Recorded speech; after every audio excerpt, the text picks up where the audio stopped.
Hey guys, welcome to F2Talk. We're going to be going over Destiny Alpha today. We've been meaning to get this up for a while, but we hadn't had time to get it up, so we just wanted to go ahead and go over the Alpha, our impressions on the game. We had a chance to play it throughout the whole entirety of the Alpha, so we're just going to be going over it today, talking about things we like, some of the things we didn't like. So you have King DX, I'm joined with S01E01, and we'll just go ahead and we'll start getting into it. Starting from, I guess, how you get into the game, to how the mechanics of the game feel, and just the overall experience that we got from the game. So starting off, I got to play.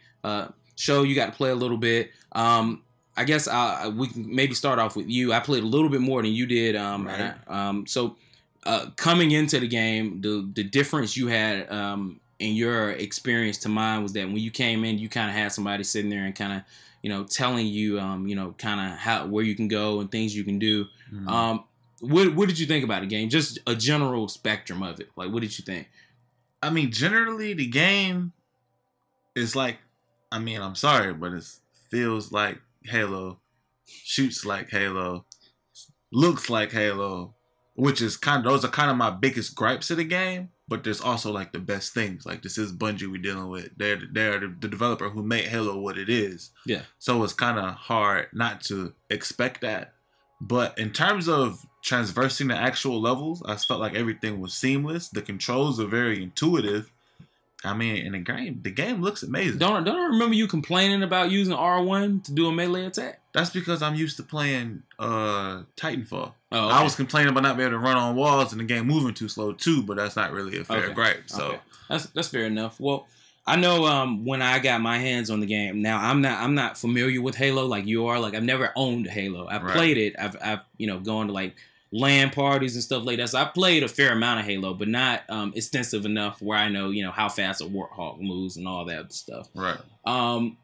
So coming into Destiny is definitely a game that I did not give two shits about. And the reason being is that Bungie did a bad job of making me want to play the game. Like, nothing about the trailers they've shown has been interesting to me.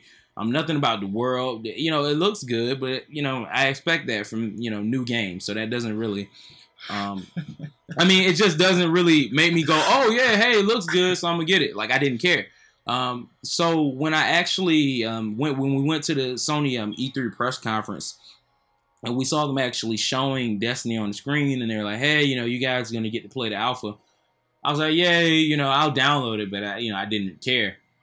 Getting into the game felt so much different though. Like, once you get it, like, there was literally a time where I was like, shit, I don't want this to end, because it was just that much fun. And I can kind of see where all these Halo Borderlands comparisons are coming from. Like, I played Borderlands. I never got into it. To me, Borderlands just felt like it was too much about the loot. But Destiny feels like it has a really great mix of keeping you entertained with really good mechanics, but then also, having that loot element, having that Borderlands element, but it's just done much better. I think that comes from just the way they structure. Like this game has a structure. Not to diss Borderlands, but Borderlands was like the same rinse and repeat cycle. And the game had no real backdrop. It felt empty. Yeah. So it was like easy to get bored of, oh, I got the new most powerful gun. You know what I'm saying? Yeah. When Destiny, the Borderline has the whole leveling system too, but it just seems to be a bit more realized, a bit more focused. And kind of what you'd expect from Bungie. Because, let's kind of try to jump back a little bit. So when you first get into the alpha, obviously, and I can assume the game's going to start up the same way, because it should have to. You get in, you pick your class, you customize your character. So I played the Hunter. The Hunter, he had this ability called Gunslinger, where you would hit the L1 and R1 buttons. It would give you this little golden gun. You have 3 shots on it. And it was really powerful. You can normally, take a person down with 1 hit. It was a fun ability. I didn't like the fact that it seemed to be a timed ability where I only had a certain amount of time to fire those shots. That to me seemed, I didn't like it. If they're going to have a timer, I wish they would at least extend it maybe twice as much, but I guess it's something I can get around. And you got a chance to play the Warlock. So what did you think about your experience with Warlock? From what I played, I probably won't be playing with any other class. Okay. Like, between the Warlock's grenades and his like force push melee, and then in super move, like a very Star Wars or Dragon Ball Z like motion when I'm jumping in the air and blasting ground. That's just hot, man. And he can aim that up too, or is it always? He can pretty much aim it in any direction you want. It just has a trajectory. Okay, like it has an arc. Yeah. So, how do you think the powers mix with like the shooting? Because the shooting, you had a wide array of weapons. We had like the fusion rifle, which was kind of like a shotgun that you have to charge up, but you couldn't control like how long it stayed charged. Like it would charge and then would automatically kind of release itself. So the shooting as a whole, what would you say about it? Is it completely like Halo? Did it feel different to you? It feels the same. It feels just like Halo to you? Yeah, it feels it's the same. But like when I say it feels like Halo, don't think that it feels like it's a knockoff. I'm just saying that it's comparable. Like anyone who's ever played Halo they feel at home, comfortable. Did you like the iron sights and all that stuff? Did it feel like it was in tune? Like, did it feel accurate, or did it feel like it was kind of doing a little too much hand holding? Because I definitely noticed times where it felt like I would kind of be lining up a shot, then it would feel like the game would kind of snap my cursor a little bit towards my enemy. So did you feel any of that? I did, but the thing with this game, again, after coming off of playing Titanfall, where iron sights is really important, we're going back to a more of a, I don't want to say arcadey shooter, but I guess that could be the word to use. But let's just say that's a bad word to reference for right now. You don't really need iron sights to shoot anything. I'm just mainly just hip firing, unless I wanted to get a headshot. Yeah. Other than that, I was just shooting. Okay. Well, I mean, with me, I didn't do a lot of hip firing at all. I tried my hand at using what they call not the pulse rifle, and the pulse rifle was pretty much like it was stuck on like multi-fire, and do like a three shot burst. It was really inaccurate. I didn't like it at all, and I actually stuck with that throughout most of the alpha. That was like the best weapon I had for a very long time.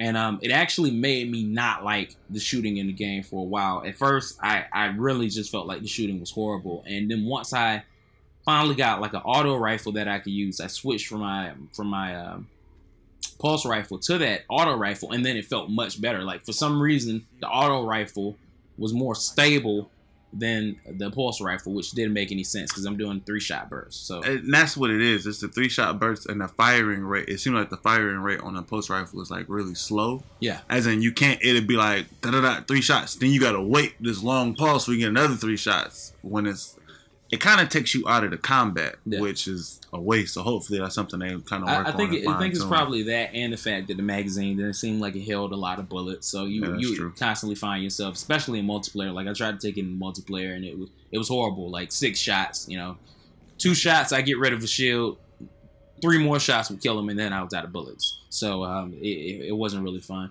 So we talked about shooting the mission. So obviously, the Bungie is trying to create this world where, we're all going to be playing together and we'll be going into these missions, finding loot and kind of working, as a community to kind of progress through the story. So the Alpha only had a couple of missions. We had a strike mission that kind of had a couple bosses in it. We had one mission that kind of allowed you to kind of explore the map and kind of go through doing just like little, side missions that you would constantly and frequently run into other people. And then we had the first mission that you start off with, where we have like the hive and it's all dark. That kind of introduces you to some of the characters like the Fallen and the hive as well. So what did you think about the missions and just kind of the way they were structured, like going through them? Well, I thought they were really good. But one thing that Destiny had, and I'm making this still comparison with Borderlands, so they are kind of the same game in a sense, was that narrator, who I guess we all still haven't figured out who actually it is who's talking to you. Yeah. Kind of helps make it feel more real or more fleshed out, more focused. That very first mission I thought was great. Okay. Because it kind of just eases you into the gameplay, and which that anyone who isn't even familiar with first person shooters would, you know what I'm saying? You could just pick it up. It's kind of set, it's paced just right. Yeah. But I mean, I guess understanding the way the enemies move, which is kind of important to me for someone who really plays first-person shooters, was important. So it felt a little jarring at first, because even though it was still Halo, it was still different. Yeah. Even though the game still feels like Halo, it still felt different. But so far, I think it's great. I'm really interested to see on how the game will progress in terms of the storyline and the community events and aspects like that. Like, what are they at? What are they really doing here? Yeah, well, the missions for me, it's really weird because obviously you have this huge map that you can kind of go around. And there's actually that mission you do where they actually tell you to go down to the map and explore. You constantly run into other people, and these people are on the map doing other missions. So it's really weird because I've had instances where I've ran into people on the map while I'm exploring, and I start following them, and then all of a sudden they just kind of vanish. And I realize the reason they're vanishing is because they're actually in a fire team doing a mission, and once they get to a certain threshold, it's like they automatically kind of fade out of the world. So that was something that was really odd. I mean, I liked it, but it seemed a little odd, and the only reason I felt that way is because this is kind of one live and active world. Then it just seems like maybe we should all be in this world at all times, and then if we want to do a mission, we should just kind of get there, you know, through travel, opposed to, you know, just having to go back to your ship, select the mission, and then progress forward. I definitely think I understand why they did it. It was probably more of a game design choice, and I'm sure it was. I don't think it was a limitation, but, you know, if they have an area they don't want anyone going into until there's a certain level, you know, and the door opens on the map, and I just happen to be standing there, I could easily get in there, you know, get my ass kicked, and then I'm not having fun anymore because I'm fighting enemies I shouldn't, you know, be fighting. So I see why they did it.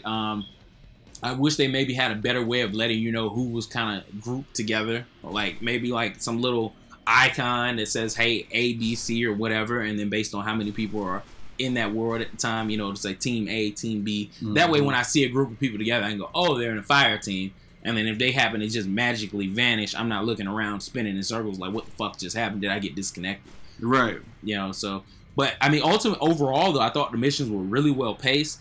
There was never a point in time where I looked at a mission and I felt like, oh, you know, this is boring, it's wasting my time. Everything felt like it had a purpose, and, you know, the narrator definitely helps kind of drive it. I think the thing that sells the missions more than anything though is actually the atmosphere. I think the atmosphere is beautiful. I mean, looking at it, there's a lot of things you'll notice. Like you'll see like bullet holes, and you'll see like a lot of rust and like abandoned, you know, rooms. So it shows you kind of just how this place is aged, and kind of helps drive the story home. So the loot that you get, let's talk about that for a second. So the weapons and different things that you find, like the armor, that was very Borderlandish. I mean, I don't think that's hard for anyone to put their brain around if they play Borderlands. So pretty much the way the system works is that you have these little containers. They kind of just randomly spawn around the map, and we actually literally found this out. It's random. It's completely random.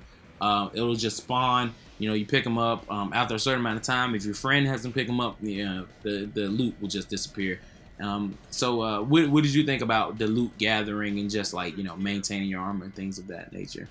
It seemed fairly fine considering that the alpha only lets you up to level 8. Yeah. Which was kind of a pain when you start finding stuff for level 20. Yeah. So it's like, hey, what are we really doing here? So, I mean, it felt good.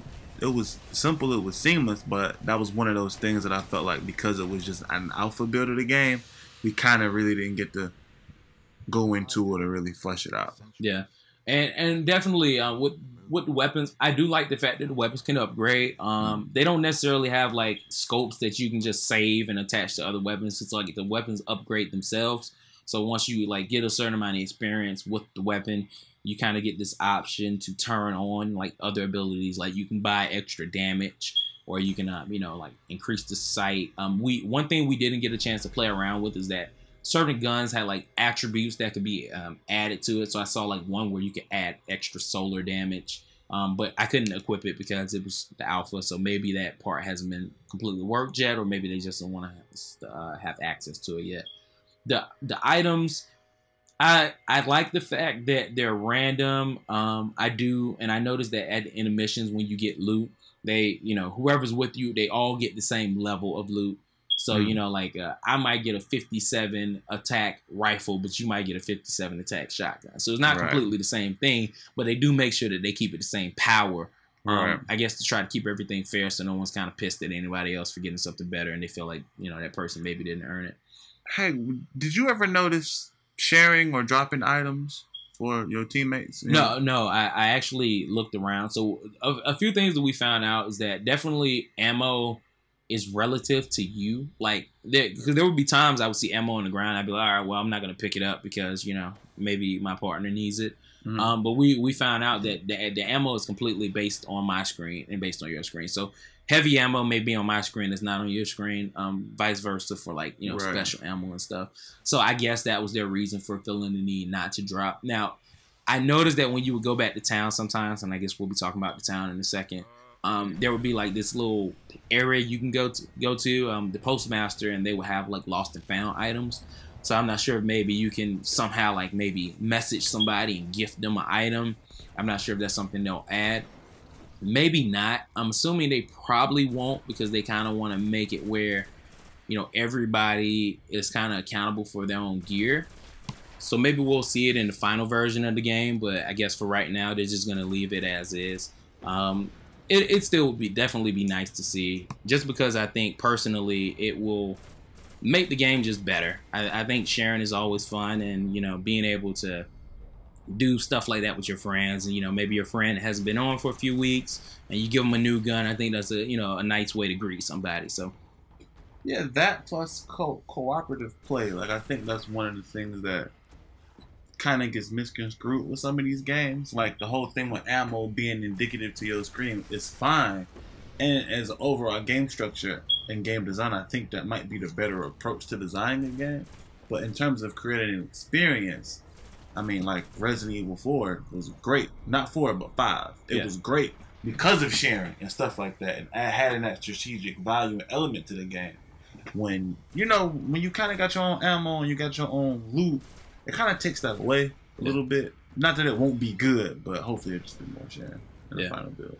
So the map was really good. What did you think about the little ghost thing you had? You would tap the touchpad and it would pull up like this little orb guy. Yeah, I thought that was pretty. And also just touch on the presentation. Like Destiny's presentation is like awesome. We aren't just talking about the graphics of the game, but just the way everything is designed, the way it's portioned on the screen, your menus. Nothing feels like it's in the way. It's nothing jarring.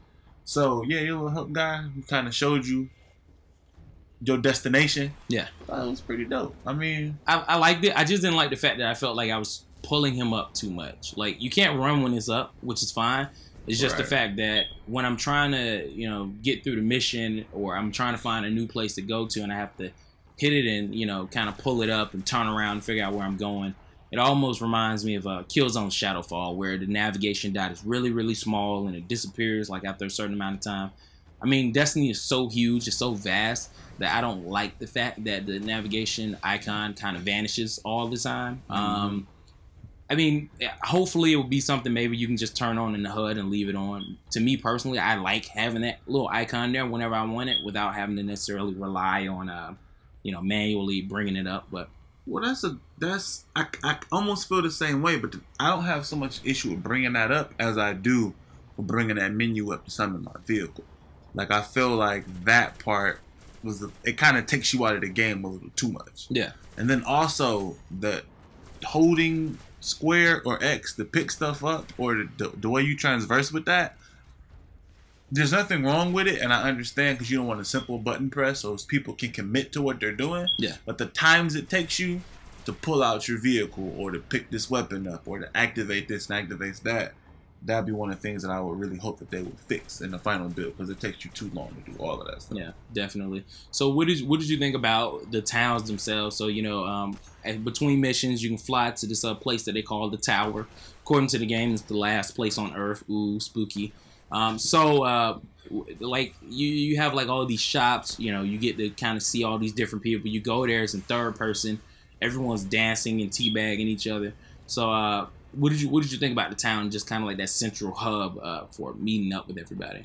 I thought it was pretty cool. The one issue that I had, though, and this had really nothing to do with the town, but mainly more so the shops, and it's just like in a game like this where loot is important. Mm-hmm.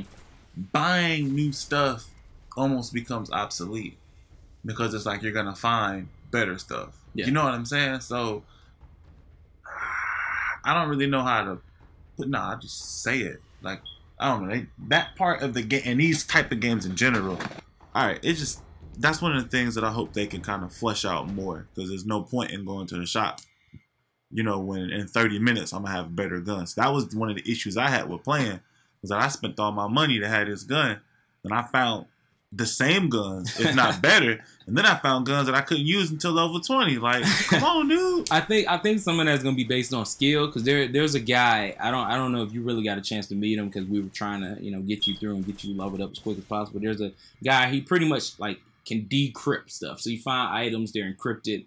You take them to him and he can decrypt stuff. So apparently the more you decrypt stuff with him, you have like this crypto rank. And then the more you do this, the more your rank goes up, and then you can start decrypting higher, weapons. So I'm assuming that maybe as the game progresses, when you go to buy stuff, it'll be like, well, based on your rank, you can buy stronger stuff than maybe you can find. I think there's going to be a balance. There was definitely times I would go to the shop. Like for the longest time on that demo, like the strongest gun you could get on that demo was like 96 attack, based on being rank 8. And then once you played with it, you could upgrade it and get it to about 106. So I had like a 106 sniper rifle, shotgun, and auto rifle. But one of those, my strongest rifle, actually came from an encrypted item that I found during a mission, but it still had to get encrypted. And then later on, my sniper rifle, I actually bought an encrypted item from him, and it turned into a 96 sniper rifle. So I think they're gonna try to balance it out. I hope they do. I mean, a lot of things in that game to me personally felt pointless to buy, like buying a new ship when it doesn't fucking make the game load any faster, which we'll talk about in a second. Talk about now. I mean, hey, the load time sucks. Let's get it over with. I mean, that's something that's not just. I'm not gonna blame Bungie or Destiny for that, but next gen period. Like, y'all got to do better. And I can't go with the excuse of, oh, it's Blu-ray, it loads differently, the information. Most of the shit I'm saved on my hard drive. That's the point I'm gonna make. Most of this shit is digital. Like, I'm not trying to hear them no excuses. Is Destiny is going to be on last gen too? Is it going to be on 360 and PS3? Yeah, I believe so. Okay. Don't quote me, but I think it's going to be on all platforms. Okay. Maybe I'll get it on the old version, so maybe it can load fucking quicker, because obviously there was just too much shit stored for it to load. Because I mean, we're talking like damn near a fucking minute to load. I mean, yeah, it's a pretty load screen, but it's one you're gonna be staring at a pretty long fucking time. Man, it felt longer than a minute. I'm sorry, it felt like a minute 30 sometimes. You know, it's sad that we compare this game to Borderlands, but it's almost the same scenario. Like Borderlands has the worst fucking load time. I mean, it's not like Metal Gear Solid 4 bad, but it's fucking bad. Like, Metal Gear Solid 4 was a fucking clusterfuck. You about to go into your tangent about her frying eggs again. You know what? Fuck that bitch. And fuck her frying eggs. And if you played Metal Gear Solid 4, I'm sure you know what I mean. But yeah, it's like the same scenario where you're just sitting there like, oh, look at my spaceship. It's flying, and it doesn't really have any point right now. Like, you can buy a new ship, but there seems to be no point to having a ship. You don't fly it, so... I tell you what is nice though, when you go into multiplayer and you see them other ships kind of load in for the match for your team. I mean, like yeah, that's that presentation wise, that's hot. And how you fly off to the citadel. I mean, they got to do something while I'm pissed off. Fair fucking enough. Flying in space, not doing shit. Fair enough. I mean, it would, to me, the only thing that can make the loading times more acceptable is if they maybe had like a little icon in the corner that was like, please take this time to make a sandwich. Then I would be like, at least they care about my time. They understand that I want to do other shit while this is going on. I would like to trademark and copyright that idea at some point. Because, a lot of games have that. In their load times, it gives you tips.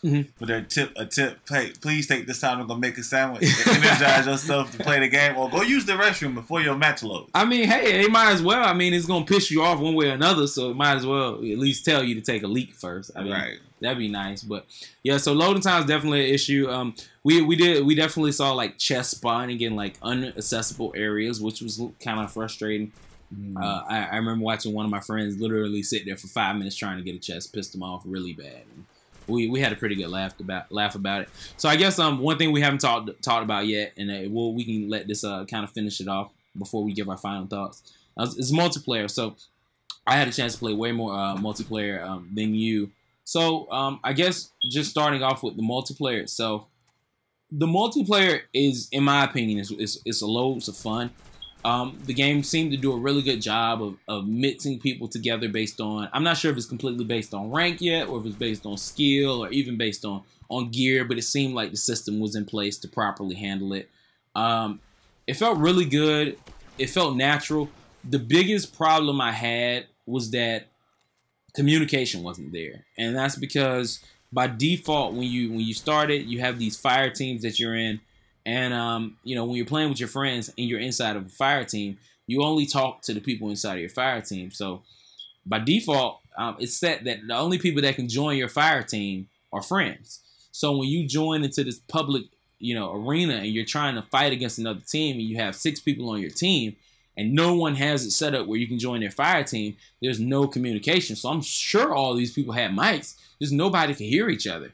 And it would have been much better, and I'm not really a fan of open mic systems, but there definitely should have been some form of open mic saying, hey, you're going into, a multiplayer match. Do you want to communicate with your team? Some type of easy notification where you could have quickly, been able to chat with your team. And then, if you wanted to mute them in the game, that's fine. But it definitely should have been there. And I didn't feel like the option was there. And that was something I definitely didn't like.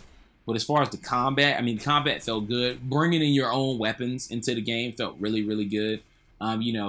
Feeling like you worked really hard to get a gun that you just killed somebody with, and then kind of getting to smack someone down with a weapon that you've powered up is kind of an enjoyable experience. Even hitting somebody with a rocket launcher that it took you a while to pick up always kind of puts a smile on your face. Melee, shields, grenades, all the modes that they had, everything just felt really flushed out. Nothing felt unique.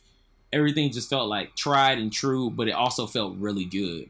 What was your take on multiplayer? Well, first off, on multiplayer, I think Destiny has really good level design. Mm-hmm. It shows that the creators, of course, are some of the best in the genre for FPS arena shooters.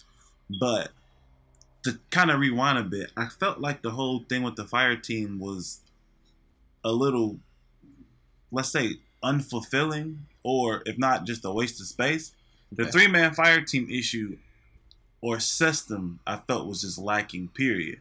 They should probably up that number, just in my opinion, to maybe 4, or go all the way to your complete 6-man fire team for your missions and for multiplayer. Because you're right. You can, just not to cut you off, and I'm sorry, but you can. It's just that in the missions, the most you could have for those particular missions was 1 to 3.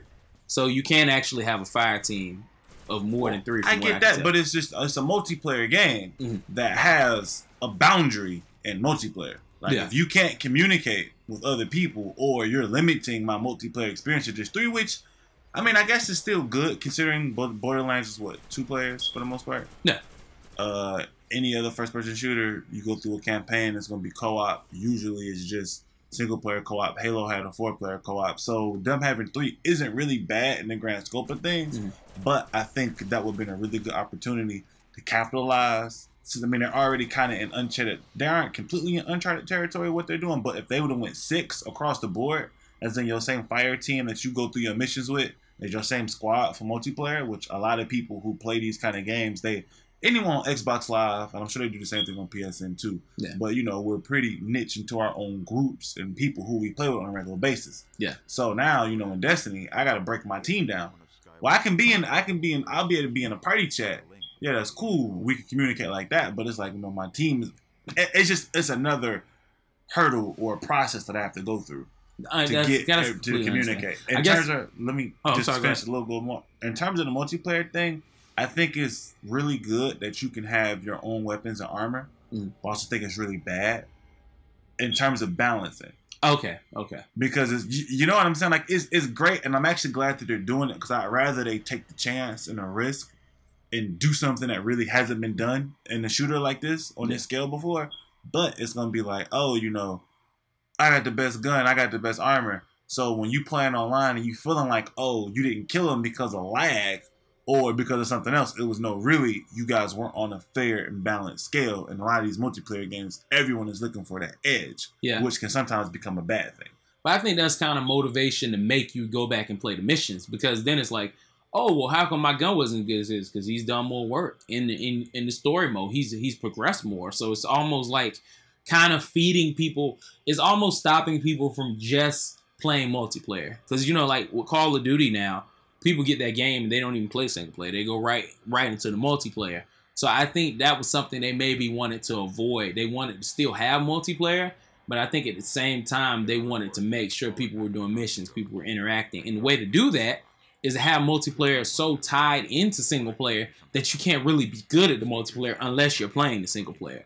So I think that was kind of the fair balance that they did. And I mean, I think it was a good decision. I wasn't disappointed with it, but I definitely see your concerns where, you know, if someone comes in and they beat some legendary mission on, you know, super fucking hard or something, and they come in with some pulse rifle that's going to decimate everyone on the playing field, that's not going to be, you know, an enjoyable experience, but it could also easily be motivation for everybody else to go do that mission. Yeah, and I get that. And I don't have a problem with that game design itself. My problem comes in where, I mean, we're on the internet, we're playing these games online. People are going to find ways to cheat. Yeah. And again, it's not, they're going to find a way anyway. So I'm not saying like, oh, you got to make it this certain way, it has to be balanced. But it's like when you add items, you add stats into it, even though technically these things already have stats of their own behind the scenes and actual program side, but when people find ways to duplicate these items or get this legendary item without putting in a legendary work,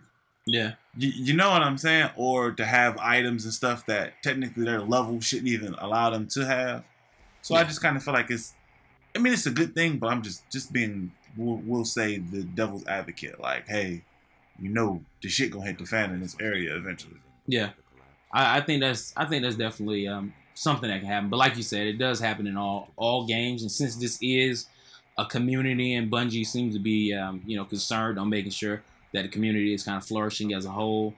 From what I understand, they did a good job on previous Halos of trying to keep, you know, cheating down, you know, trying to patch. So I'll just hope that, you know, they'll do it. I mean, I don't see anyone really ruining the game by, you know, a cheat here or there. I just feel like, you know, anything that happens eventually, you know, it'll kind of get seen, it'll get documented, and then hopefully they'll do the right thing of patching it and getting it fixed.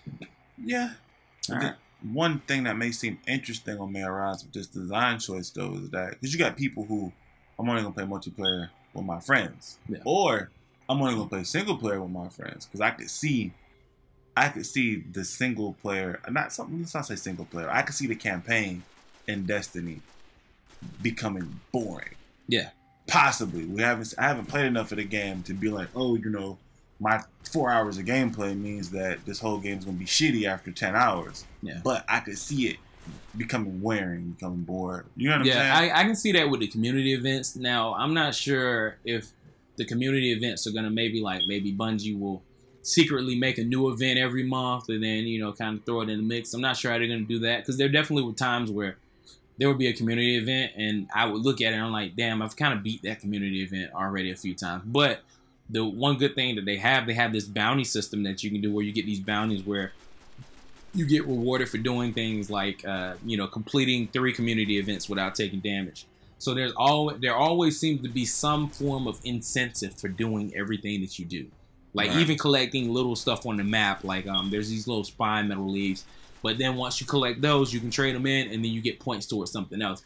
So every element of the game has been really constructed in the way to have an overall effect on the whole experience as a whole. There's nothing that you can look at in the game and say, oh, well, this part is pointless. Even, you know, the ship itself. Even though I personally kind of look at the ship and I say, oh, well, you know, it's kind of pointless. In the whole grand scope of thing, it kind of is still a representation of yourself. Like when I had that red and blue ship, you thought red and blue ship was really good. You know, it was really good. Like those colors. I mean, I didn't like it. Like I bought it kind of by mistake. I was like, well, fuck, I don't like this. This doesn't represent me. And I was really eager to get enough money to buy another ship because I didn't want people thinking that ship represented myself. So, I mean, you know, your appearance as well as, you know, that cosmetic stuff is going to really kind of give your character its own unique personality. And I think in a game like this, where it is kind of structured to be like a, you know, MMO, you know, personality goes a long way because then people kind of get a feeling for who you are before they even meet you and kind of interact with you. You know, if you got a cape on that says "badass motherfucker" on the back, you know, I don't think anyone's going to think you're an 8-year-old. I mean, you might be an 8-year-old, but you know, I don't think anyone's going to get that impression. So overall, I thought the game has just been really well done. I mean, there's not like a lot of gripes I can have with it as far as the multiplayer or really any aspect of the game. What are your overall impressions, like as a whole? Do you see yourself picking this up, or you know, waiting on it? I'll probably pick it up mainly because, well, for one, I mean, it's Bungie. We know the game is going to be good, if not great. But for two, there's also not a whole lot else coming out this year, so they don't really have. There isn't a lot of competition for that dollar in that sense. Yeah, definitely. Do we have any other shooters really coming out this year? Man, of course, there's Call of Duty. There's always Call of Duty. What was that? There's always Call of Duty. What game is that? I haven't heard of this. Advanced Warfare. Oh, okay. Yeah. Then there's Battlefield 4 Hardline, which seems to be good. But one thing I like though is that Destiny, even though it's still a first-person shooter, it's actually different. Like I wouldn't even compare those other two games to Destiny. Yeah. Even though they're still first-person shooters. Will I get it? More than likely. Yeah. I'm definitely going to be getting it. So I guess you guys can definitely wait until September. I know the beta comes out in July. I believe it starts July 17th. So we're going to try our best to get in on to the beta as well. So we'll be doing a little bit more coverage. Maybe doing some live streaming of that. So thank you guys for listening. This has been King DX and Show 60. You can catch us on PSN and on Xbox Live. On PSN, I'm King_DX, and then on Xbox Live, Show space 6 space O. All caps. All caps. So you can catch us on there. Obviously, you can find us here on our YouTube channel, youtube.com/first3. Also on Twitter. You can find us on there as well. That is 1ST, the number 2, the number 3. And also, you can obviously find us on our website at www.first3.com. So thanks, guys, for listening. Stay tuned, and we'll be back with more content on Destiny, and there'll be a lot more podcasts and more information coming in the future.